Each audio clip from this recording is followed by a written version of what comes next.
कई लोग हैं अपनी ज़िंदगी में चारों तरफ, जिनको आप कितना भी ध्यान के बारे में बताएँगे ना, वो सुनेंगे ही नहीं। वो अभी उस स्थिति में नहीं है जहाँ वो जाग रही है, तो उन्हें जगाना बंद करिए, एनर्जी ज़रूर भेजिए। कर्ण का एनलाइटनमेंट हुआ जब अर्जुन ने वो बाण मारा और वो उसको लगा, उस क्षण में उसने देखा एक पल के लिए अर्जुन को, और उस क्षण में उसने कृष्ण को समर्पण किया। कोई भी आत्म भावना में आप समर्पण करेंगे ना, प्रेम में, खुशी में, क्षमा भाव में, इस तरह की भावनाओं में, तो आपका ज्ञान होना ही है, आप लाइट में आ रहे हैं। तो उस आखिरी क्षण में कर्ण का पूरा एनलाइटमेंट हो गया मरते तक। अगर कर्ण अपनी जिंदगी में सोलपात नहीं जिया इतना, क्योंकि खाली एक ही कमी थी कि उसने सरेंडर नहीं किया कृष्ण को, एंड में सरेंडर। तो द्रौपदी बनिए, कृष्ण में सरेंडर करिए। जो औरत को खाली बॉडी देखा जाता है, अगर केवल बॉडी ही देखा जाता वो भी अच्छा होता। उन्हें केवल बॉडी नहीं देखा जाता, उन्हें एक प्रदूषित मन के द्वारा एक बॉडी देखा जाता। देवी है वो जिसके मन में जिसके लिए आपको मन में ऐसे विचार आ रहे हैं, देवी। नमस्कार दोस्तों, आप सभी का हार्दिक स्वागत है मेरी कलम में। दोस्तों, आज आनंद करुणेश जी के साथ बातचीत का दूसरा भाग है। अगर आपने पहला भाग मिस कर दिया है तो उसको YouTube पर देखना ना भूलें। आनंद करुणेश जी ने जो किताब लिखी है उसका नाम है A Thousand Seeds of Joy। आइए बातचीत करते हैं आनंद जी से और जानते हैं गॉडेसेस के मैसेजेस।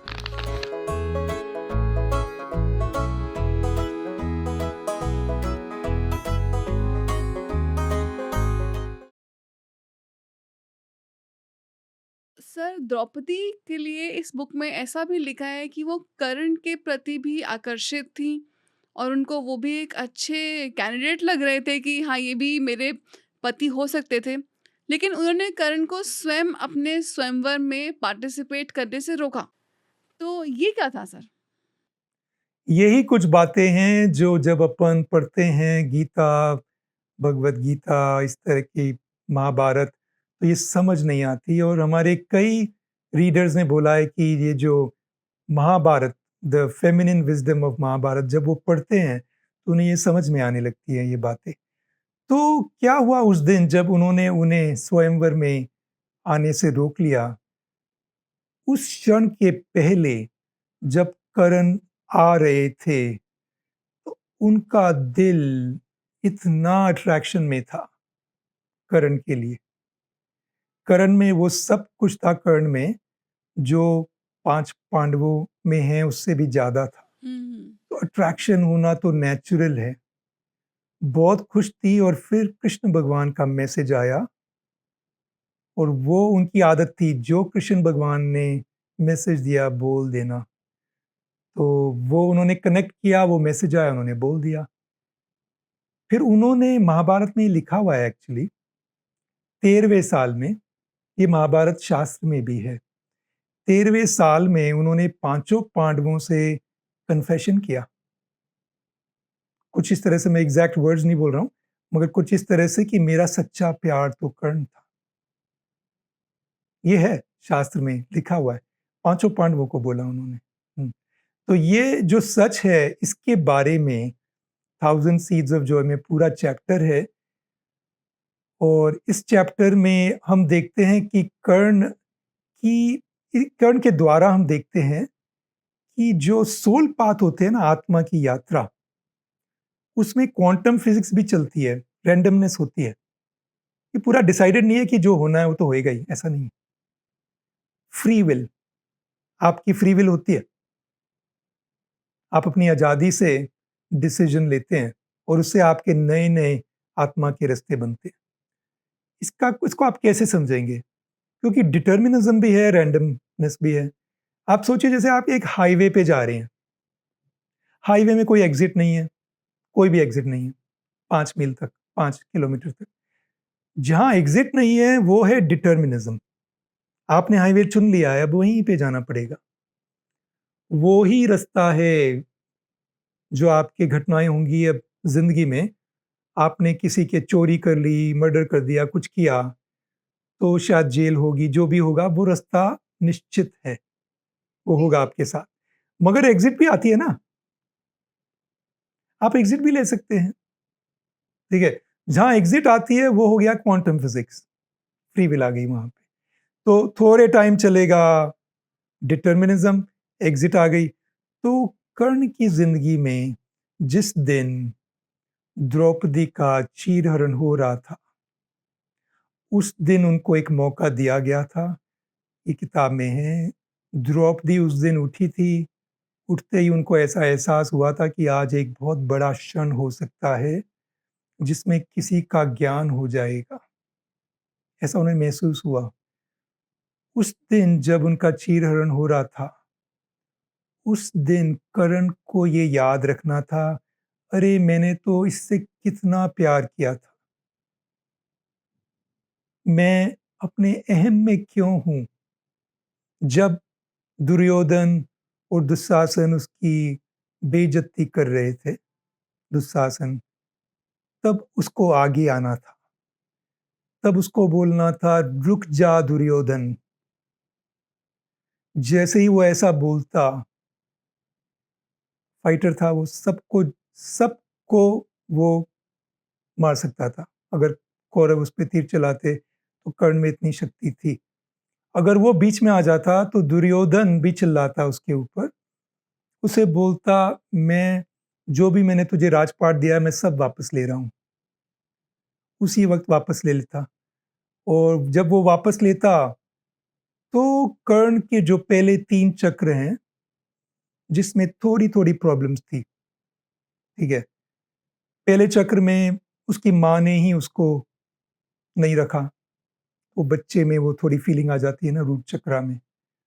फिर द्रौपदी ने उसको स्वीकार नहीं किया, जो उसे बहुत प्यार था द्रौपदी से, उसकी इच्छा थी कि मेरी शादी हो द्रौपदी से, मगर वो स्वयंवर में पार्ट ही नहीं ले सका।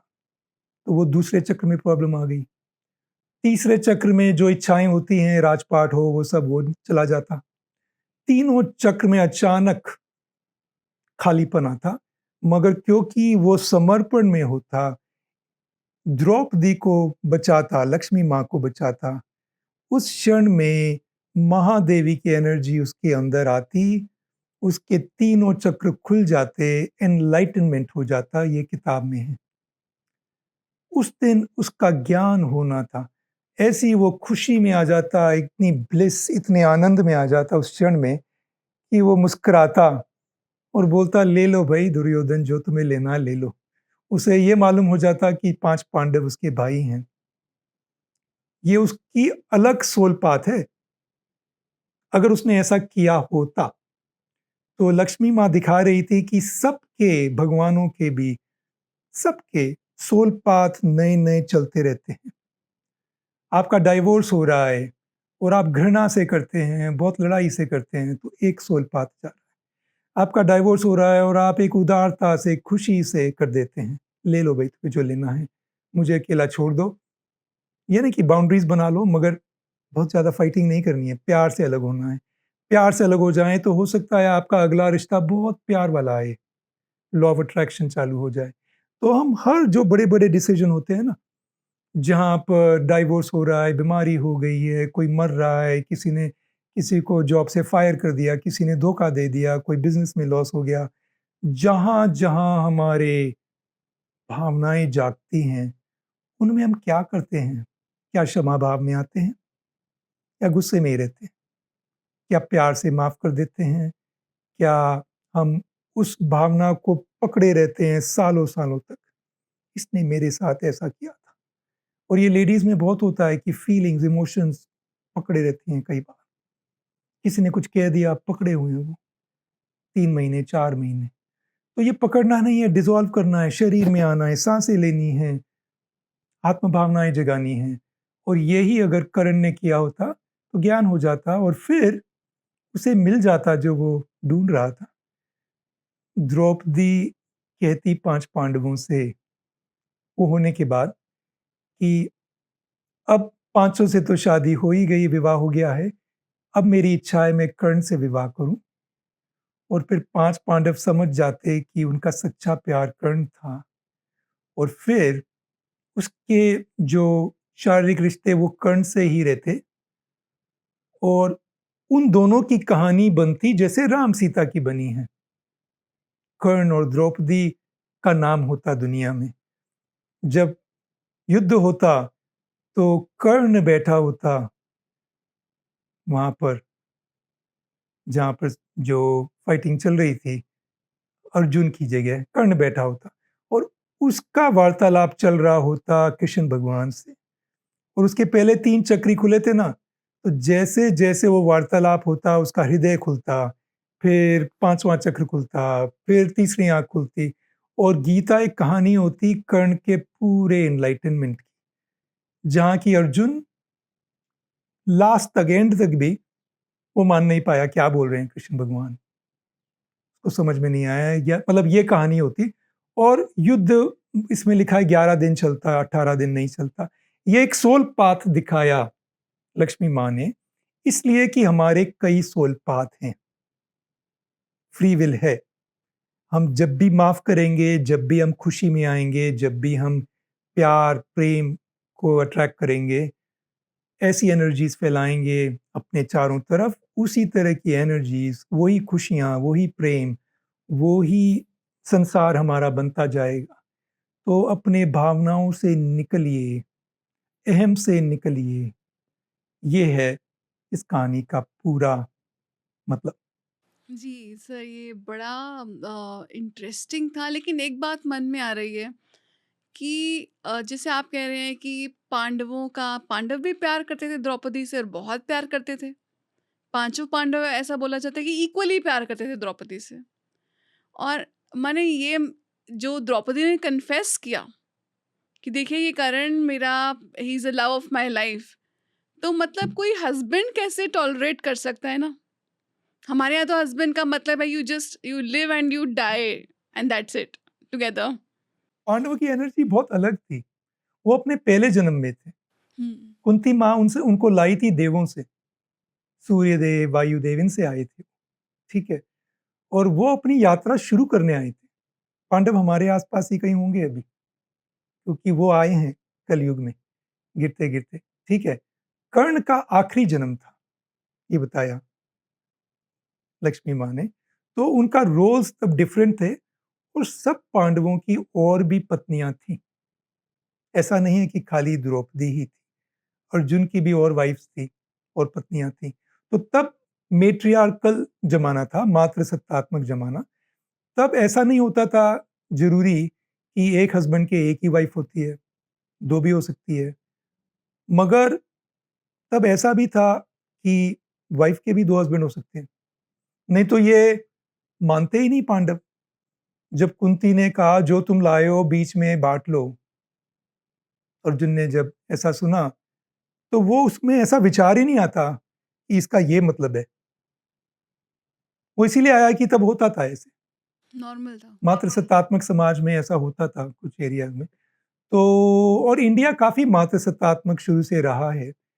कई गाँव हैं जहाँ पर हस्बैंड को शादी के बाद वाइफ के घर में जाना पड़ता है। ऐसे हैं, अभी भी हैं, कई जातियाँ हैं ऐसे। तो ये जो मातृसत्तात्मक समाज है, ये चलता आ रहा है काफ़ी टाइम से, तो उनको ऐसी कोई जलन नहीं होती। उनकी भी और पत्नियाँ थीं, उनको तो बहुत आनंद आता कि कर्ण हमारे साथ है, इतना शक्ति वाला भाई, और उन्हें उससे बहुत ज्ञान मिलता। तो ऐसा कोई भी जलन नहीं होती। जलन होती तो 5 पांडवों को वैसे ही हो जाती ना, 5 ने करी थी शादी। जलन का भाव ही नहीं था ना उनमें। अगर हो क्यों नहीं होती अगर पाँचों ने एक से शादी करी थी? जलन थी नहीं, क्योंकि वो मानसिक भावना थी। इनमें आत्म भावनाएँ थी। कितना भी दुर्योधन कर रहा था और युधिष्ठिर के मन से निकलता था, अरे क्यों कर रहे हैं अपन लड़ाई? भगवान, मेरे अर्जुन भी ऐसे ही बोलता था, तो मेरे सारे भाई बंधु हैं, इनको मैं कैसे मारूँ? क्योंकि वो आत्मा के पहले जन्म में थे। उनके अंदर खाली प्यार, खुशी यही सब था। जलन वगैरह थी नहीं। दुर्योधन क्या है कि अपनी सोल साइकिल, अपनी आत्म यात्रा की मिडल में था। तो जब आत्मा गिरती है ना, तो शुरू-शुरू में वो एकदम आत्मा के रूप का ही रूप रहता है उसका, क्योंकि वहीं से आई है, लाइट से आई है। तो उसको ये सब इमोशंस पसंद नहीं आते। वो खुशी, प्रेम वही वैसे ही रहना चाहती है। जब वो गिरने लगती है, मिडल में आ जाती है, तब वो सब भूल जाती है भावनाओं को। तब वो पड़ जाती है इमोशंस में और गिरती जाती है और भावनाओं में, मानसिक भावनाओं में, लड़ाई में, युद्ध में। तो जो गीता का ज्ञान है, वो अर्जुन को सिखाया जा सकता था क्योंकि वो पहले जन्म में था। तो उसे आत्म भावना क्या होती है उसका अनुभव था, वहीं से आया था। उसको भी पूरा नहीं सिखाया जा सकता था क्योंकि उसका रास्ता गिरने का था, इसलिए वो सीख नहीं पाया पूरा, ठीक है? मगर थोड़ा बहुत जिससे गीता बन गई वो सिखाया गया। या सिखाया जा सकता था इसको कर्ण को, क्योंकि कर्ण आखिरी जीवन में था। उसे पता था करुणा क्या होती है, वो करुणा से ही तो अपना राजपाट चलाता था।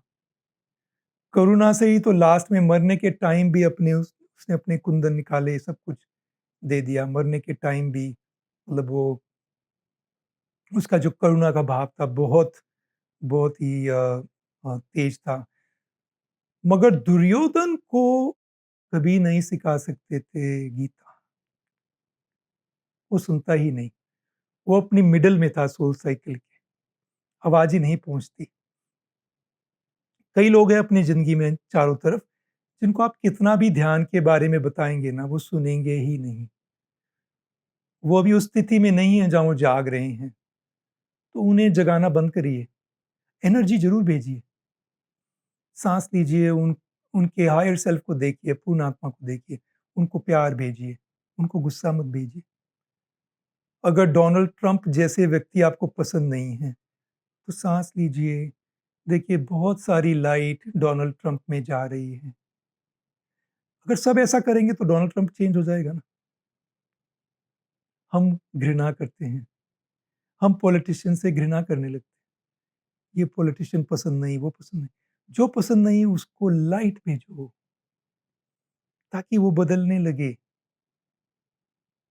ये है इन चीज़ों का ज्ञान। तो ये कर्ण का की बहुत ही प्यारी कहानी है किताब में। जी, तो माने कर्ण अपनी लाइफ के एंड तक एनलाइटन हो गए थे क्या?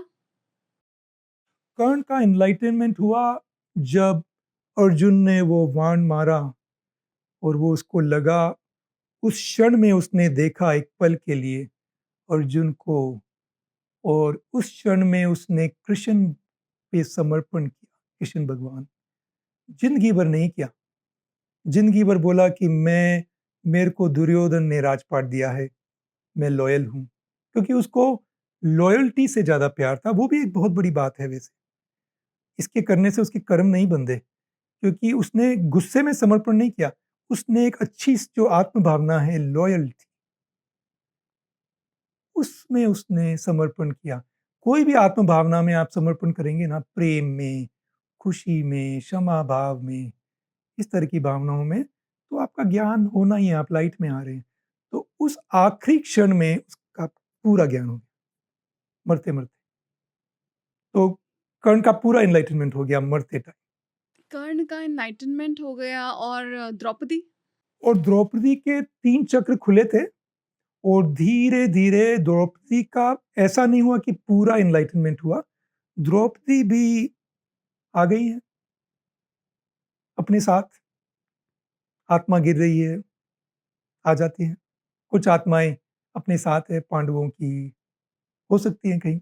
हुँ, हम सब भगवान हैं ना, यस। ऐसा थोड़ी कि हम अलग हैं, हम भी तो भगवान ही हैं। हमें ये नहीं पता शायद कि हम कौन से ब्रह्मांड में कहाँ से आए हैं और कौन-सा हमारा हायर सेल्फ है।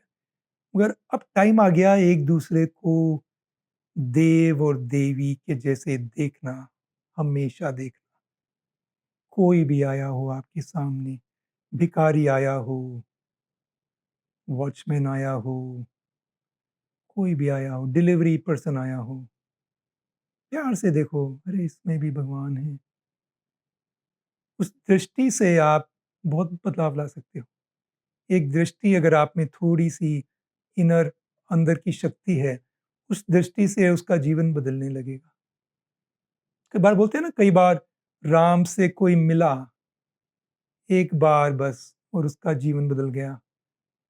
ऐसा अभी भी होता है कइयों के साथ। आप एक बार किसी को मिलते हो, कोई ज्ञानी आत्मा को, और वो लाइट आ जाती है। हुँ, और वो लाइट आ जाती है, आपका जीवन लाइन पर आने लगता है। तो ये मत भूलिए कि आप सब देव हो, आप सब देवी हो और देवों से भी बड़े भगवान भी हो, परमात्मा भी हो। ये आपके ऊपर है कि कितनी गहराई में जाने के लिए आप तैयार हो रहे हो। जी सर। तो एक बात आपसे जानना चाहूँगी कि हम जनरली, क्योंकि चक्रास की इतनी बात हो रही है, तो हम अपने चक्रास को भी डिवाइड करते हैं कि ओह! मेरी तो अपर चक्रास ओपन है, मेरी थर्ड आई खुल गई है, मैं तो अपने थ्रोट चक्रा की स्थिति में हूँ। कोई भी अपने लोअर चक्रास की बात नहीं करता, हमने अपने चक्रास को भी ऐसा लगता है डिवाइड कर दिया हो कि ये तो छी लोअर है, हम तो अपर में हैं। तो ये थिंकिंग कहाँ तक सही है सर?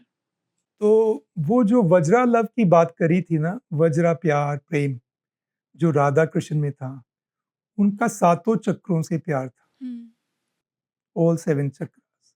और सच में जो वज्रा लव होता है, वो सारे चक्रों 7 ही नहीं, 7 से भी ज़्यादा जो 2 और भी बड़े चक्र होते हैं शरीर में ही, हायर हार्ट, फिर एक बीज हार्ट भी होता है, 3 होते हैं, हायर हार्ट, बीज हार्ट, फिर आपके नाभि चक्र जो मणिपुर और स्वादिष्टान के बीच में होता है।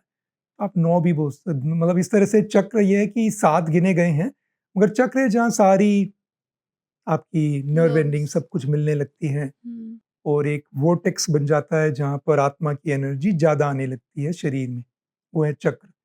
इसके ऊपर भी चक्र होते हैं, मतलब आपका क्राउन चक्र एकदम यहाँ पर नहीं, यहाँ पर है ब्रह्मानंद, इसके ऊपर थोड़ा-सा ऊपर क्राउन चक्र है, इसके ऊपर भी आपका सोल स्टार सोल चक्र है, स्टार। नीचे हुँ। भी है। इस तरह से पूरी पृथ्वी और आकाश से आप जुड़े हुए हो चक्रों के द्वारा, क्योंकि आपकी जो आत्मा है सच में ही अनंत है। डेंसिटी में आती है तो चक्रों से जुड़ जाती है शरीर में, उनकी एनर्जी चक्रों से आने लगती है बॉडी में। तो ये जो डिवीज़न है, लोअर चक्रास और हायर चक्रास, सबसे बड़ा ज्ञान जो इस किताब का है, वो ये है कि हमारा जो मन है, मन में जो डर हैं, जो मानसिक भावनाएँ हैं, क्रोध, ईर्ष्या, ये सारी जो भावनाएँ हैं और जो अहम हैं, ये पहले 3 चक्रों के आसपास है। चक्र के अंदर तो कुछ नहीं होता, चक्र के अंदर तो लाइट ही होती है। जैसे घड़ी के चक्र भी होते हैं ना, तो चक्र के अंदर कुछ नहीं है। जहाँ चक्र चल रहे होते हैं ना एक-दूसरे के साथ, पहला चक्र और दूसरा चक्र स्पिन हो रहे हैं, बीच में जो जगह है, वहाँ पर मन की मट्टी आ जाती है, मन। माइंड।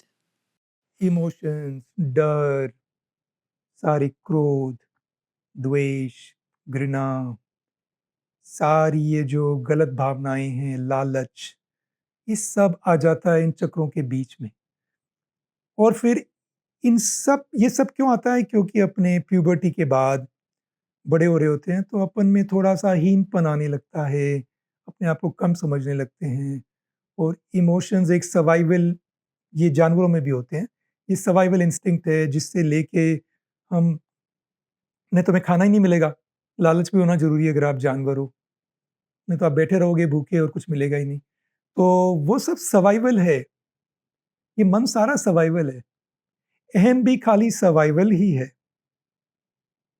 आप भाग रहे हो, मरने के डर से भाग रहे हो, मगर अब इतना क्यों डर है मरने का? ये तो बायोलॉजी है, आप भाग रहे हो। अब रुक जाओ, आपका घर है, गाड़ी है, अगर किसी ने आपको धोखा दे दिया तो आप मर नहीं जाओगे। अब वो जानवर वाली स्थिति नहीं है। अब इमोशंस को क्यों ला रहे हो? जिसने ऐसा किया उसको प्यार दो ना, वो तो और भी दुखी है आपके आपसे ज़्यादा दुखी है। अगर धोखा पूरा बर्दाश्त ही नहीं कर सकते तो बात अलग है। थोड़ा-सा लॉस हो गया, आपके पास 20 लाख हैं, किसी ने आपको 5,000 की चोट दे दी। इतना क्यों आग बबूले हुए जा रहे हो? कितनी एनर्जी से अपना शरीर खराब कर रहे हो? तो ये जो सारे 3 चक्र है, इनमें मन को शांत करना है। इनमें सारी जो शारीरिक वासनाएँ, सारी जो मानसिक भावनाएँ सब होती हैं, इनको शांति लानी है और इनको जोड़ना है ऊपर के चक्रों से। इनको जज बिल्कुल नहीं करना है। गुस्से को आप जज मत करिए, शरीर में अनुभव करिए, क्रोध को अनुभव करिए। साँस ले जाइए, क्रोध कहाँ पर है अनुभव करिए। क्रोध केवल एक एनर्जी है, क्रोध में कुछ गलत नहीं है। जब तक गलत मानोगे आप ठीक नहीं हो पाओगे, अपने आप को खराब समझते रहोगे, अपने आप को जज करते रहोगे। कोई भी इमोशन है, कोई गलत नहीं है, उसको दबाना नहीं है और उससे भागना नहीं है। हम 2 दिशाओं में जाते हैं, मानसिक भावनाओं से भागने लगते हैं या दबाने लगते हैं। नहीं, साँसों में आकर अपनी भावनाओं से जुड़ते जाइए। जो आनापानसति ध्यान करते हैं, जो साँसों से मेडिटेशन करते हैं, साँस अंदर, साँस बाहर, बस उसी इमोशन में डालते जाइए। अपने इमोशन को पूरी तरह से अपनाते जाइए, वो पिघलने लगेगा। तो अपने शरीर में साँसों से महसूस करना है, सबको, सारे मन को। वो तभी होगा जब ऊपर के चक्रों से एनर्जी आएगी, जज नहीं करेंगे। दूसरे चक्र में भी जो एनर्जी है, कितना जजमेंट है उसके बारे में, कितना जजमेंट, कितनी नेचुरल एनर्जी है, उसमें आपको प्रेम भरना है, उसमें आपको आनंद भरना है, उसमें जुड़ना है, वो ही तो एनर्जी है जो राइज़ होगी कुंडलिनी के द्वारा। अगर आप चक्रों को ही डिवाइड कर देंगे तो कुछ मेल ही नहीं होगा एनर्जी का। तो सर इस किताब में आपने कई जगह पर चक्रों की बात करी है कि इसी का ये चक्र इसका बैलेंस नहीं था, इसके चक्रों में पॉल्यूशन था। सर ये बताइए आप हमें कि हमारे व्यूअर्स जानना चाहेंगे कि जैसे हमारा पहला चक्र जिसको मूलाधार चक्र कहते हैं, द रूट चक्र, वो कैसे सर ब्लॉक हो जाता है एंड उसके साथ कौन सी उसके सिम्टम्स क्या होते हैं कि आपका रूट चक्र ब्लॉक्ड है और आप उसको कैसे खोल दें? तो रूट चक्र करीबन 80% लोगों का ब्लॉक होता है दुनिया में, जो जूझ रहे हैं रोटी, कपड़ा, मकान से, जो जूझ रहे हैं शारीरिक बीमारियों से, सारी जो फिज़िकैलिटी है ना, जो लगता है कि बहुत गरीब हैं, कि शरीर काम नहीं करता, ये सब रूट चक्र ब्लॉक के सिम्पटम्स हैं। इस चक्र में आप चेंज ला सकते हैं, मगर दूसरे और तीसरे से कम ला सकते हैं, क्योंकि कुछ चीज़ें हैं जो आपके कर्म हैं, पिछली ज़िंदगी के कर्म हैं। आपने क्या किया, किसी का पैसा ले लिया, किसी को मार दिया, उससे कनेक्टेड हैं, तो एक कर्मों का जाल है, तो उससे भी आप गुज़र रहे हैं। तो इसका सबसे आसान तरीका है कि सरेंडर, समर्पण, अपनी जो अभी की ज़िंदगी है, उसमें आप अपने आप को देखिए कि उसमें आप अबंडेंस फ़ील कर रहे हैं।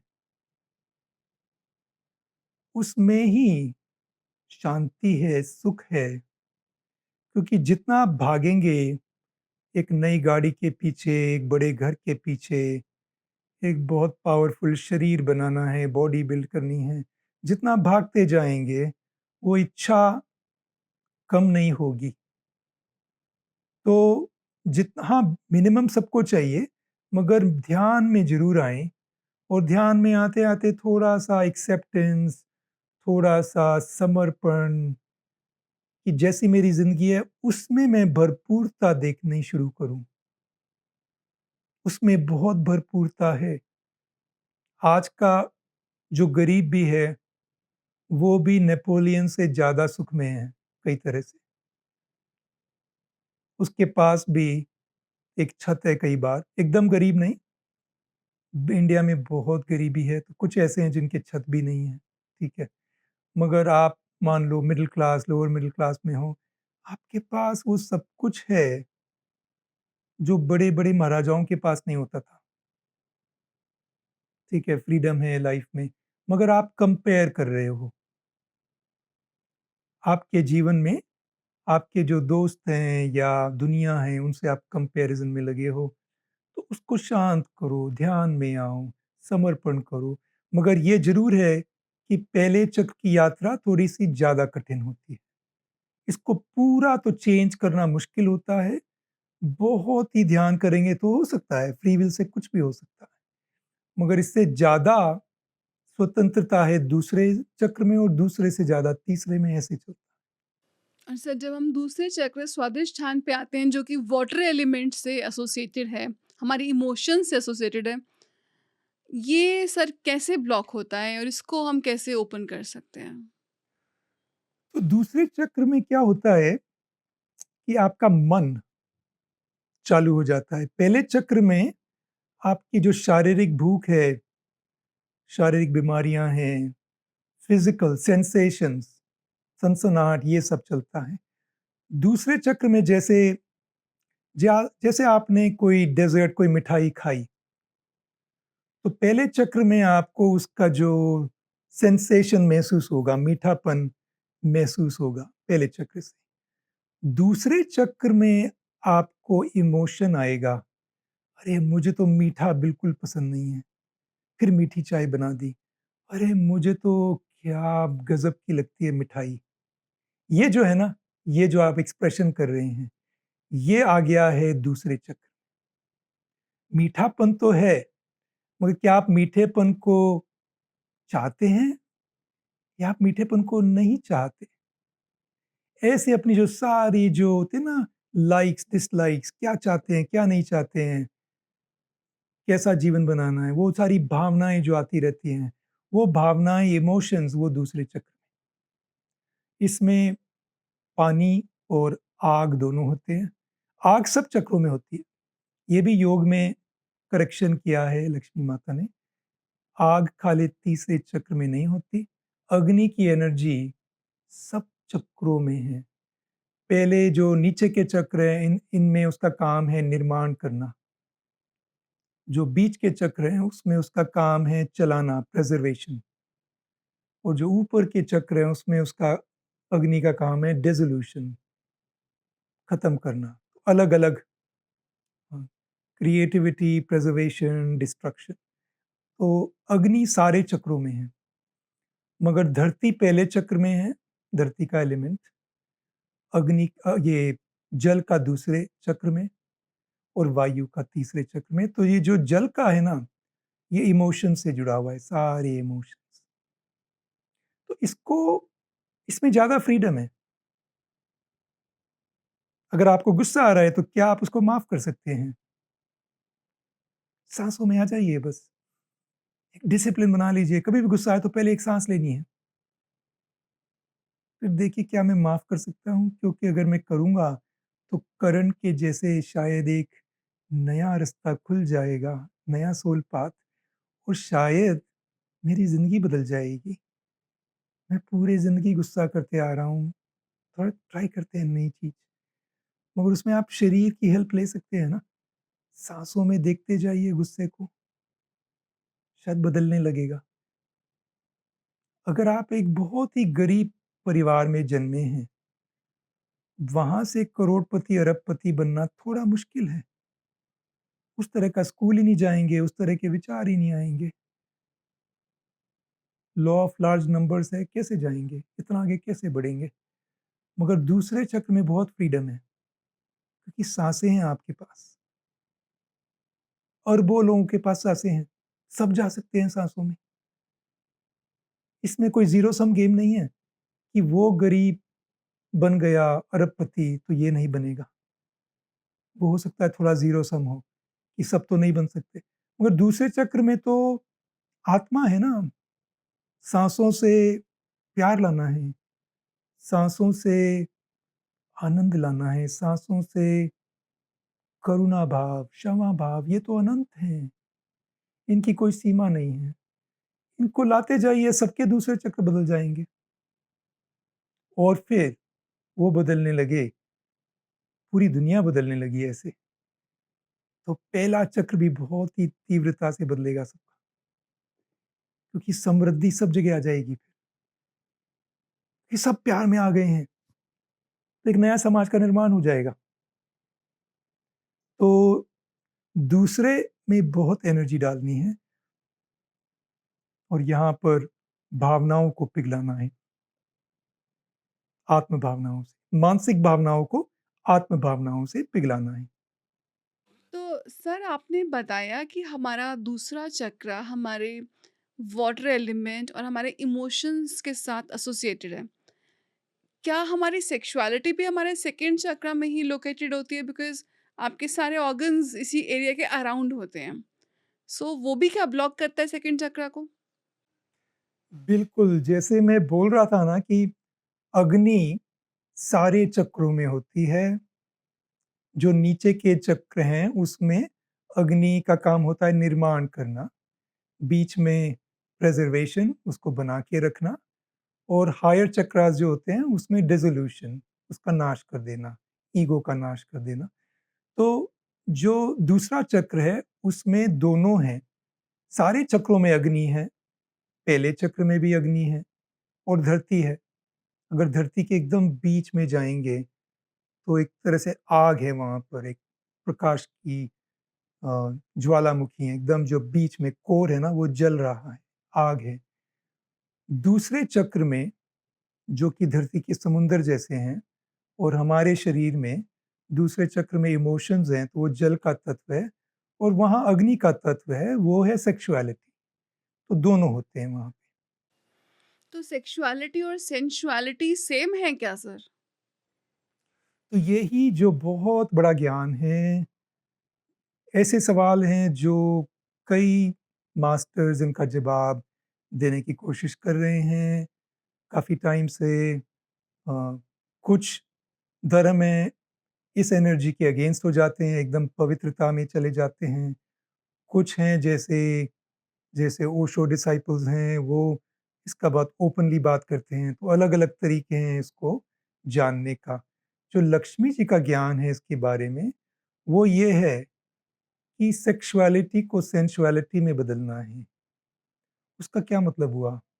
उसका वही वज्रा लव वाला मतलब है कि वो जो एनर्जी है उसको खाली फिज़िकल रूप में नहीं देखना है। उसमें इमोशंस भी हैं, प्यार का अट्रैक्शन भी है, रोमांस भी है। जब वो नहीं होता तो वो एनर्जी एकदम खराब सी हो जाती है, वो होना ज़रूरी है। फिर उस एनर्जी में आत्मा का होना बहुत ज़रूरी है, तभी वो सेंसुअलिटी बनती है। आत्मा यानी कि अपने को ध्यान में अपनी ऊर्जा को महसूस करो, आत्मा की ऊर्जा, जिसमें अनंत प्रेम है, अनंत करुणा है, जो दिल में आ जाती है। उस दिल को अपने वूम्ब, अपने सेकंड चक्रा से जोड़ना है, बहुत ज़रूरी है ये। वो अनंत प्यार, वो अकारण प्रेम, वो आनंद, वो आना चाहिए आत्मा से दूसरे चक्र में। जब वो सब मिल जाती हैं एनर्जीज़, सोल, माइंड, बॉडी, तो बन जाती है वो सेंसुअलिटी। उसका एक्सपीरियंस आपके शरीर में ही हो सकता है, जब कुंडलिनी जागती है। ज़रूरी नहीं कि कोई पार्टनर की ज़रूरत भी है, पार्टनर के साथ भी हो सकता है, मगर वो इतना फुल एक्सपीरियंस है कि राधा कृष्ण उस एनर्जी में ही रहते हैं। इतनी प्यारी, इतनी डिवाइन एनर्जी, ब्लिस है उसमें कि उनको इतनी ज़रूरत नहीं पड़ती कि इसका अलग से सेक्सुअलिटी को महसूस करें। हो सकता है साथ में हों, हो सकता है उन्होंने एक-दूसरे का हाथ स्पर्श किया और तरंगे पूरे शरीर में चली गई। तो सर जैसे हमारी सोसाइटी में पूरे पूरे मैं कहूँगी पूरे पृथ्वी ग्रह पर वुमन को बॉडी समझा जाता है। अब वुमन इज़ द बॉडी, उसको उसके शरीर कि शरीर है, सुंदर है। आजकल विमेन अंधाधुंध प्लास्टिक सर्जरीज़ कराती हैं, इमिटेट करने के लिए कि अच्छा इतना पतला होना चाहिए, इतनी आपकी कमर का अनुपात होना चाहिए, इतना आपकी आपकी बॉडी का ये प्रोपोर्शन होना चाहिए, इतना कॉस्मेटिक्स में हम इन्वेस्ट करते हैं सर, क्योंकि हमको कहीं न कहीं ओनली एज़ अ बॉडी देखा जाता है और कहीं न कहीं हम ये खुद मान भी चुके हैं। इसलिए हम अपने आप को उन कॉस्मेटिक्स से, चाहे वो ज़हरीले हैं, लेकिन हम उनको अपनी बॉडी पर लगाते हैं क्योंकि हमको कहीं न कहीं इनकम्प्लीट फ़ील होता है। तो इसका क्या कारण है सर और इसका क्या सॉल्यूशन है? What is a way forward? Totally right, यही तो पितृसत्तात्मक समाज की देन है कि उन्होंने औरतों का शोषण किया, उनको यूज़ किया, अपने साम्राज्य चलाए, उनको केवल एक कमोडिटी समझा। ये बहुत बड़ा बदलाव है जो आ रहा है। 5000 साल पहले मातृसत्तात्मक समाज होता था। जैसे हाथी के झुंड होते हैं, उनके 6-7 फीमेल्स, जो सबसे एल्डर फीमेल्स हैं, वो चलाती हैं। एक मेल हाथी का वज़न डेढ़ गुना होता है फीमेल हाथी से, मगर क्योंकि 6 फीमेल्स चला रही हैं, वो कुछ नहीं कर पाता डिस्टर्बेंस। तो इस तरह के समाज बनाने हैं, देवी सर्कल्स बनाने हैं, इस तरह से अपने को क्या करना है कि ये चेंज लाना है। अब मातृसत्तात्मक समाज में जो औरत को खाली बॉडी देखा जाता है, अगर केवल बॉडी ही देखा जाता वो भी अच्छा होता। उन्हें केवल बॉडी नहीं देखा जाता, उन्हें एक प्रदूषित मन के द्वारा एक बॉडी देखा जाता है। क्योंकि बॉडी तो बहुत सुंदर है, सब बॉडी, हर की बॉडी बहुत सुंदर है। क्या डिवाइन इंस्ट्रूमेंट बनाया है भगवानों ने। हर एक की बॉडी बहुत सुंदर है। जो सुंदर दिखती है आपके मन के द्वारा वो भी, और जो नहीं दिखती वो भी अति सुंदर है। सब शरीर सुंदर हैं, उस तरह से देखो शरीरों को, तो बहुत अच्छा है, सारे ही शरीर सुंदर है। मगर हम उन्हें बॉडी भी नहीं देख रहे, हम अपना मन, अहम, कंपैरिजन, ईगो, अपना ये जो मन है जिसमें कोई खुशी नहीं है, केवल कंपैरिजन है, एम्बिशन है, मानसिक भावनाएं हैं, जजमेंट्स हैं कि उसकी वाइफ तो मेरी वाइफ से सुंदर है। इस तरह की जो अलग-अलग भावनाएँ हैं, उसकी आत्मा तो आप देख ही नहीं रहे। सीधा कंपेयर कर दिया, इसका कलर थोड़ा साफ नहीं है, इसकी शक्ल ऐसी है। क्या देख रहे हो? केवल शरीर, और वो ऐसे नहीं शरीर को देखना है, शरीर को एक दिव्यता से देखना है। दिव्यता, डिवाइन, देवी बैठी हुई है आपके सामने। देवी है वो जिसके मन में जिसके लिए आपको मन में ऐसे विचार आ रहे हैं, देवी। ये जो है ना, आत्मा को देखना, देवी को देखना, ऐसा हम देखते जाएँगे तो लेडीज़ की सोच बदल जाएगी। वो अपने आप को कमोडिटी नहीं समझेंगे, मेल भी उनको कमोडिटी नहीं समझेंगे, क्योंकि वो देवी है। तो उसका घूम फिर के वही ज्ञान आ जाता है कि साँसों से मन को शांत करो, मानसिक भावनाओं को शांत करो, अपने अंदर शरीर की ऊर्जा, साँसों को महसूस करो, साँसों से आत्मा की भावनाओं को महसूस करो। एक असीम प्यार आने लगेगा। जब आप किसी को गहराई से जानते हो, सालों तक उनके साथ रहे हो और उनके साथ ध्यान करने लगते हो और उनको गहराई से समझने लगते हो, तो ऐसा असीम प्यार आएगा उनके लिए, ऐसी इंटिमेसी आएगी जैसी राधा कृष्ण में थी, वो आने लगेगी। फिर आप आ गए सेंसुअलिटी में, फिर आप ऊपर उठ गए हो। नहीं तो आप केवल सेक्सुअलिटी में हो और उससे ना तो आपको इतनी सैटिस्फैक्शन मिलती है, ना किसी को। वो उस तो तरह का डिवाइन लव है ही नहीं, जी, जी सर। जो आपको खुशी ला सके। जी। तो जैसे हमारे समाज में हम डरते हैं, विमेन स्पेशली, वो डरती हैं टू लुक ओल्ड। हम सब 16 साल की बच्चियाँ लगना चाहती हैं, विमेन। तो ये भी तो एक बीमारी है हमारे समाज में सर, कि हम उसी एज में फिक्स रहना चाहते हैं। कुछ लोग तो कपड़े भी ऐसे पहनना शुरू करते हैं जिससे वो फील ऐसा दिखें कि वो बहुत छोटे हैं। तो ये माने ये इम्बैलेंस क्या है सर? तो समाज ने आपको जज किया, आपके चेहरे पे थोड़ी झुर्रियाँ आने लगी लेट्स से, और आप थोड़े से ओल्डर दिखने लगे। पहले जितने जवान दिखते थे नहीं दिखते, और समाज वालों ने जज करना शुरू कर दिया, बॉस ने जज करना शुरू कर दिया, हस्बैंड ने। यहाँ पर बात आ जाती है एम्पावरमेंट। आप अपने शरीर का प्रयोग करके सांसों से कितनी शक्ति में हो? आपकी खुशी क्या उनके विचारों से बदल जाती है, या आपकी खुशी कायम रहती है जब तक आप कायम रखते हो? आपने सुबह का ध्यान किया, मेडिटेशन किया, प्रैक्टिसेस करी, अपना देवी सर्कल बनाया, हँसे खूब उसमें, खुशियाँ लाए।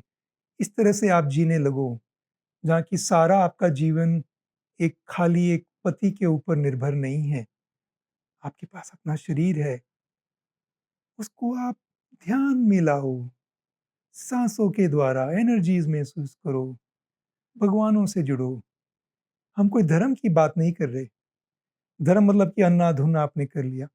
आप महसूस करो, वही सेकंड चक्रा की एनर्जी भी अगर आप एक स्पिरिचुअल तरह से महसूस करोगे, तो एक अलग ही आनंद है जो पूरे शरीर में फैलता है। आपकी कुंडलिनी से सारा आपका जो आपने जो सोचा भी नहीं था, जो आनंद कृष्ण राधा महसूस करते हैं, वो आप महसूस कर सकते हो। आप इतना निर्भर नहीं हो दूसरे पर जितना आप सोचते हो। शिव और शक्ति दोनों आप ही के शरीर में हैं। आप ही का एक तरफ शिव है, दूसरा तरफ शक्ति है। उनका मिलन आपके शरीर में है।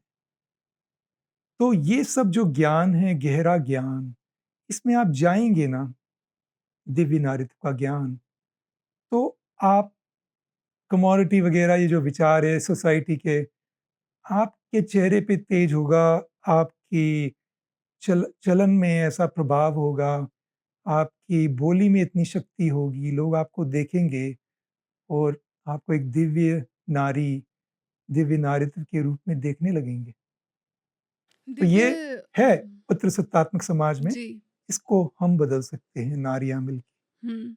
जी सर, दिव्य नारी से हम आते हैं एक और बहुत ही सुंदर नारी पर, और वो है यशोधरा, जो बुद्ध की पत्नी थी। अब यशोधरा को बुद्ध छोड़कर चले गए थे रात में। तो एक स्त्री को लगता है कि अरे, जो स्त्री आज पढ़ती हैं बुद्ध को और इस स्टोरी को, उनको लगता है अरे, ये क्या, ये बेचारी अकेली अपने बच्चे को पाले, ये अकेली रह गई है। तो क्या हम यशोधरा को सही रीड कर रहे हैं? क्या वो भी यही फ़ील कर रही थी कि हाय मुझे अकेला छोड़ के चला गया, हाय मेरा क्या होगा? क्या यशोधरा की भी यही फीलिंग्स थी सर? तो ये बहुत अद्भुत ज्ञान है इस बात के बारे में, थाउज़ेंड सीड्स ऑफ जॉय में क्या ज्ञान है? बुद्ध अपनी पत्नी से परेशान नहीं थे इतना, वो परेशान थे अपने पिता से। हुँ, पिता के विचार जाते ही नहीं थे कि मेरा बेटा कब राजा बनेगा, हुँ, कब इन चीज़ों से निकलेगा। एक बहुत बड़ा बर्डन था उनके ऊपर। वो राजा बनने, महाराजा बनने नहीं आए थे। उनके फादर शुद्धोधना के कई सपने थे कि राजपाट का विस्तार करेंगे। ऐसा कोई सपना बुद्ध का नहीं था। बुद्ध का सपना था मैं अंदर के साम्राज्य को जानूँ। उनको तीसरे चक्र में आ चुके थे। पहले 2 चक्र खुल चुके थे उनके। तीसरे चक्र में ईगो ये सब थोड़ा रहता है, थोड़ा जो अहम का प्रोसेस रहता है उसको डिसॉल्व करना। वहीं राम भी थे जब वो अयोध्या छोड़ के निकले थे तीसरे चक्र में।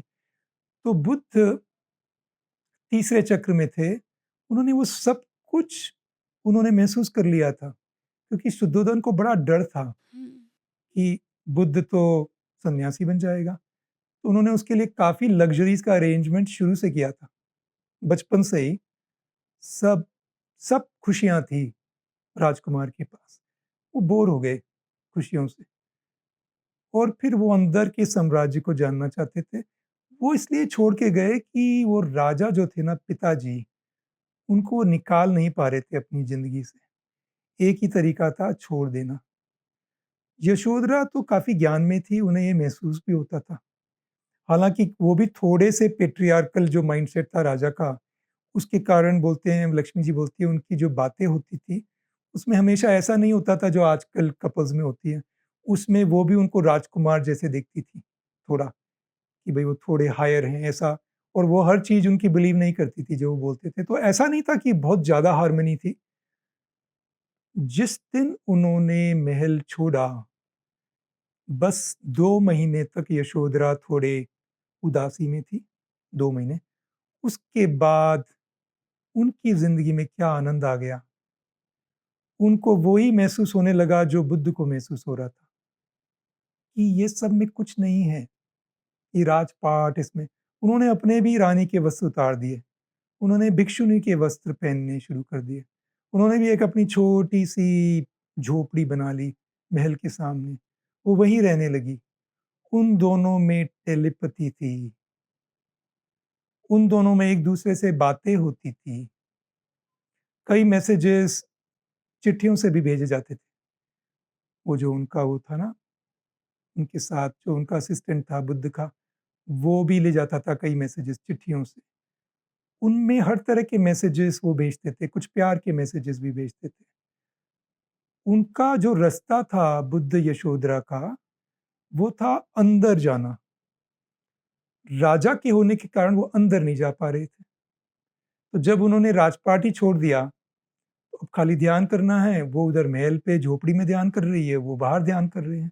जैसे-जैसे बुद्ध का ज्ञान होते गया, यशोधरा का भी ज्ञान होते गया, जो लक्ष्मी जी कहती हैं। उनका भी जब बुद्ध वापस लौटे, सबसे पहले वो यशोधरा से मिलने नहीं गए, क्योंकि ऑलरेडी दोनों की तीसरी आँखों से दोनों का पूरा ज्ञान हो चुका था वो। वो एक-दूसरे से प्यार में थे एकदम।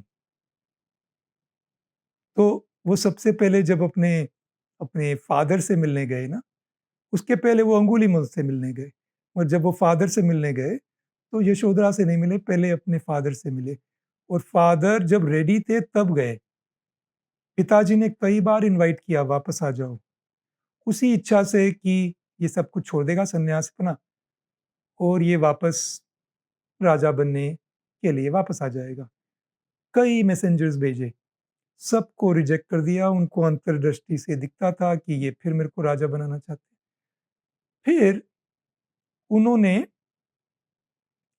अ, इस तरह का मैसेज भेजा, या जब राजा सच में ही चेंज होने वाले थे, तब उन्होंने ये कंडीशनल मैसेज भेजा कि मैं कोई राजपाट करने नहीं आ रहा हूँ, ठीक है? और और मेरे को ये सारे मैसेंजर्स भेजना अब बंद करो, ठीक है? और फिर जब उनको लगा कि वो रेडी थे उनके फादर, तो गए वहाँ पर, और फिर फादर से बात करी, और पिताजी सोतापन्ना हो गए। उस एक लेक्चर में वो बदल गए। फिर पिताजी भी ज्ञान में आ गए। तो सबसे बड़ी प्रॉब्लम पिताजी की थी, यशोधरा की नहीं थी। यशोधरा और बुद्ध की तो कृष्ण राधा जैसी कहानी है कुछ-कुछ। उसमें लिखा है, our separation created our fullness. वो जब अलग हुए ना, कई बार लगता है ना किसी फ्रेंड से थोड़ा अलग हो जाओ, बातें करने लगो फ़ोन पे, और एक अलग सी फ्रेंडशिप आनी शुरू हो जाती है, जो पहले नहीं थी। ऐसा लगता है कभी आपको? कोई पास्ट बॉयफ्रेंड है, लवर है, उनसे आपने टूट गया रिश्ता और फिर फ्रेंडशिप बन गई, और फिर कुछ बातें होती है और ऐसा फ्रेंडशिप आने लगती है, केवल फ्रेंडशिप, प्यारी फ्रेंडशिप। वो उस तरह का कनेक्शन हो सकता है जिसमें आप कुछ नहीं चाहते हो दूसरे से, केवल प्यार, प्यार की भावना। तो ये रिश्ता कपल्स में भी हो सकता है जो थोड़ा, जिनको एक दूरी आ जाती है। तो बहुत अलग है जो लक्ष्मी जी ने समझाया। वो कोई इतना रो नहीं रही थी, वो 2 महीने में उनका दुःख बदल गया था, और वो भी ध्यान करने लगी। मस्ती के ध्यान, मतलब एकदम वो भी ब्लिस में आने लगी साँसों के द्वारा। वो भी लक्ष्मी जी थी ना, हुँ। तो इन दोनों के कई जन्मों में ऐसा ही हुआ है। दोनों के यान साथ-साथ में हो गए हैं। राम सीता हो, बुद्ध यशोधरा हो, राधा कृष्ण हो, ये इनके एनलाइटनमेंट साथ में हो जाते हैं। हुँ। तो सर ये आपसे जानना चाहूँगी कि यशोधरा से हमने ये भी सीखा वेट करना। यशोधरा ने बड़ी पेशेंटली वेट किया।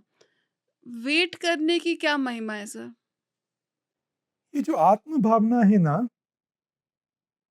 पेशेंस, धैर्य, एक ज्ञान है कि हर आत्म भावना में हम आनंद को भर सकते हैं। क्षमा भाव है, दुःख से क्षमा नहीं करनी है, आनंद से। पहले अंदर खुशी लानी है, अरे क्षमा कर देता हूँ तुम्हें, इतना बड़ा दिल है मेरा, तो वो सही क्षमा होती है, ठीक है? ग्रैटिट्यूड है, कृतज्ञता, बर्डन नहीं है कि मैं कृतज्ञ हूँ आपने मेरा ये सब कुछ किया, नहीं, नहीं, आनंद से भर दो कृतज्ञता, तो उसका इफ़ेक्ट ही कुछ और होता है। तो ये जो फीलिंग है ना, पेशेंस, धैर्य, एक मीठा-सा आनंद होता है ना, शायद बचपन में जाना हो आपने, पिक्चर जाना है, वेट कर रहे हैं या कोई पता नहीं इस जनरेशन में तो पिक्चर कौन जाते हैं, हमारी जनरेशन में करते थे ये सब।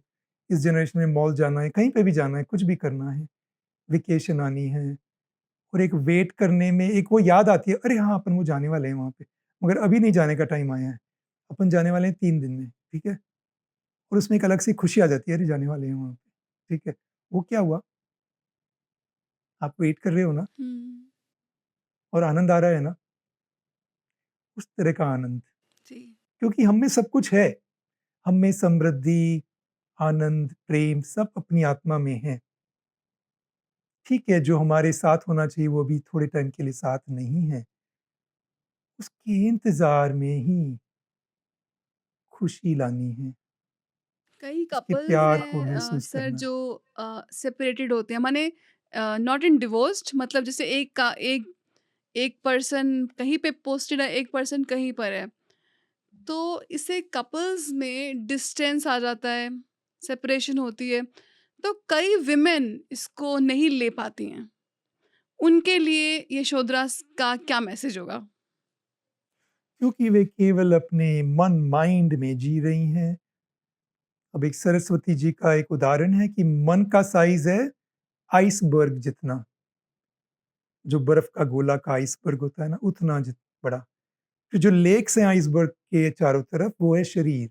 जो समुंदर हैं लेक्स के चारों तरफ, वो हैं सोल फीलिंग्स, आत्म भावनाएँ। और फिर आपका हायर सेल्फ जो यूनिवर्स।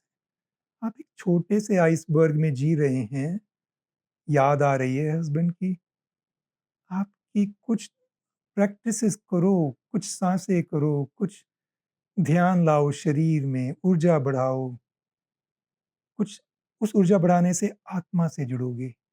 आत्मा से जुड़ते ही आप दोनों सोलमेट्स हो, नहीं तो ऐसे क्यों करते शादी? उनकी आत्मा से जुड़ो, फिर कुछ खुशी महसूस होगी। उनकी आत्मा से जब जुड़ोगे, तो एक आनंद आने लगेगा, एक सच्चाई आने लगेगी रिश्ते की, कि मैं सच में ही पूरे जैसे राम-सीता का रिश्ता था, एक पूरा समर्पण आने लगेगा, कि मैं खुश हूँ इस जीवन में। इस क्योंकि आत्मा को देखोगे तो बहुत डिवाइन लगेगी, सारी आत्माएँ डिवाइन होती है। उसको आप जानोगे, तो कितनी डिविनिटी आपको महसूस होने लगेगी। आपको अपने कृष्ण मिल जाएँगे, आपको अपने बुद्ध मिल जाएँगे जी और सर। ऐसा करने से आपकी रिलेशनशिप बदल जाएगी। जी सर, आई थिंक ये बहुत इंटरेस्टिंग इनसाइट थी। साथ ही साथ आपसे अंत में मैं ये भी जानना चाहूँगी कि देवदत्त और बुद्ध के चचेरे भाई थे और उनके पास ऐसा हमने सुना है, पढ़ा है कि उनके पास साइकिक पावर्स थी। तो आज की डेट में भी तो देवदत्त के अपने बहुत सारे फॉलोअर्स हो गए थे।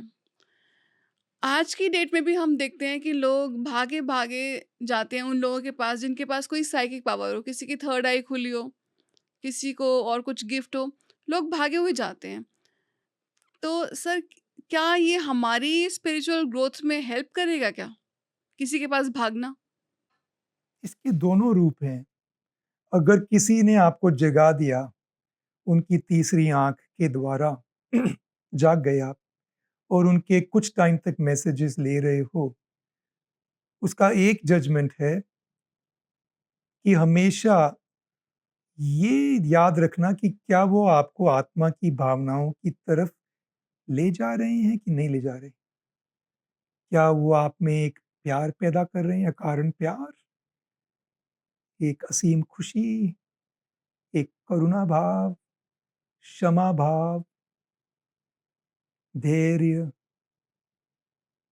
क्या इस तरह की जो भावनाएँ हैं, स्वतंत्रता, शांति, क्या वो ज़्यादा आ रही हैं, या वो थर्ड आई मास्टर कुछ-कुछ आपको बोलने लगे हैं, तुम इसका पैसा ज़्यादा दो, इसका प्रोसेस में 4,000 लगता है, इसके में 15,000 लगता है, और इस प्रोसेस से ऐसी क्लीनिंग हो जाएगी, उसका 20,000 लगता है।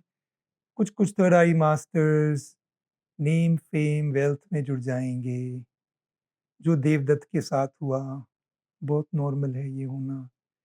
ये आपको जज करना है, क्योंकि थर्ड आई मास्टर को भी अपना जीवन चलाने के लिए रोटी, कपड़ा, मकान उनको भी चाहिए। तो वो भी कमाना चाहते हैं, वो कुछ आपसे चार्ज लेंगे।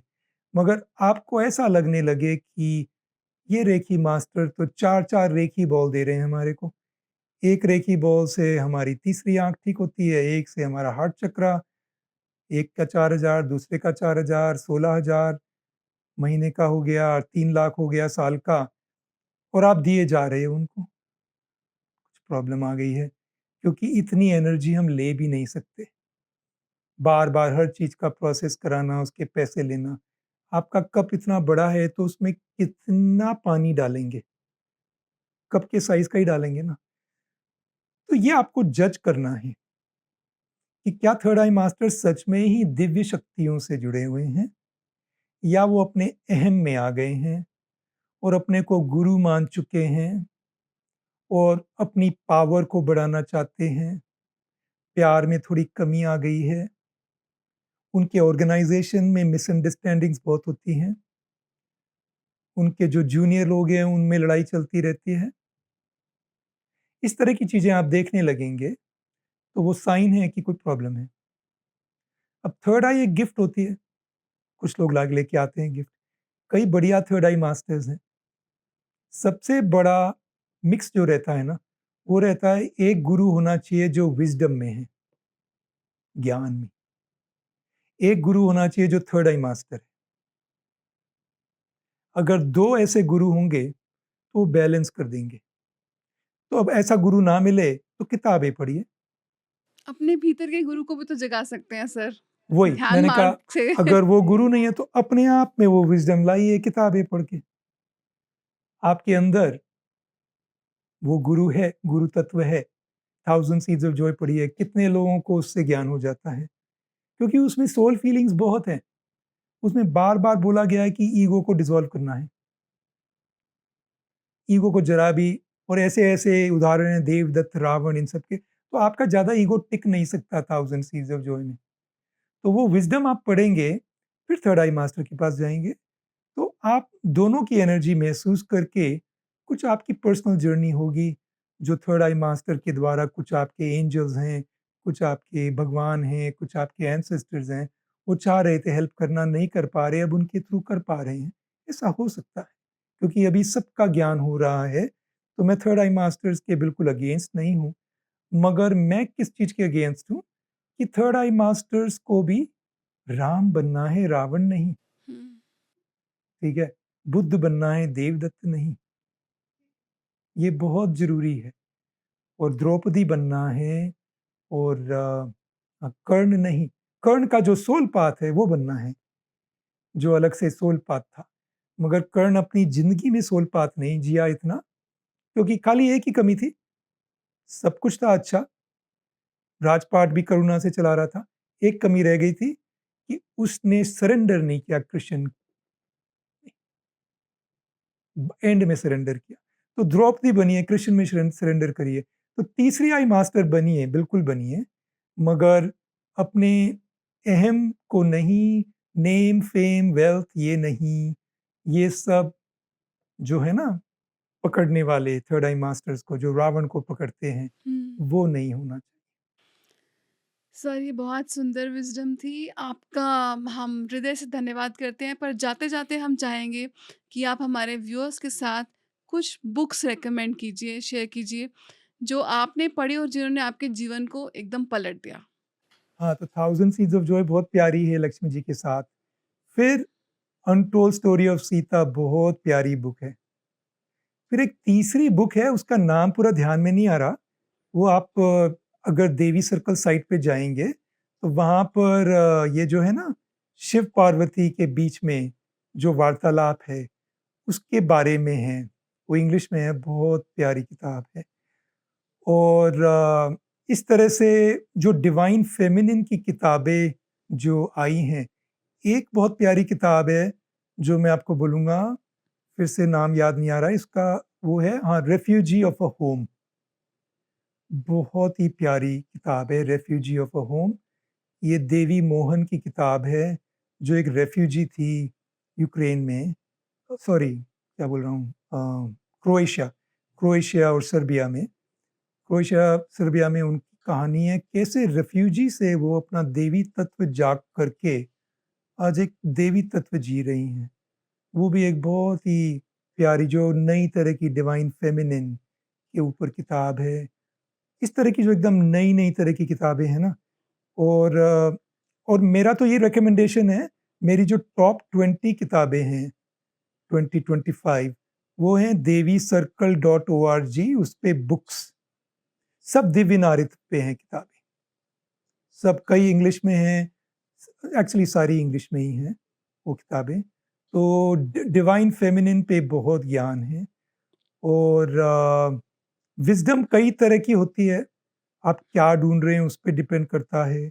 अगर आप वेजिटेरियन बनने की कोशिश कर रहे हैं, तो द चाइना स्टडी है, ठीक है? क्या टॉपिक है आपका? किस पे आप ज्ञान लेने की कोशिश कर रहे हैं? ऐसी साइंटिफिक किताब है द चाइना स्टडी, ठीक है? तो आप हमारे साथ जुड़े सर, आपका बहुत-बहुत धन्यवाद, दिल से धन्यवाद। नमस्कार। थैंक यू सब। तो दोस्तों, ये थी हमारी बातचीत आनंद करुणेश जी के साथ। हमने जाना द्रौपदी के सीक्रेट्स, हमने जाना सीता माँ और उनकी अग्नि परीक्षा की सच्चाई, और हमने जाना यशोधरा माँ के बारे में। हमने जाना श्री कृष्ण और राधा के प्रेम के बारे में। दोस्तों, आप हम सभी को इतना स्नेह और प्यार देते रहिए, और आप हम सभी को फॉलो कीजिए अन्य सोशल मीडिया प्लेटफॉर्म्स पर भी। साथ ही साथ अगर आप ये एपिसोड टीवी पर देख रहे हैं, तो हमें यूट्यूब पर फॉलो करना ना भूलें।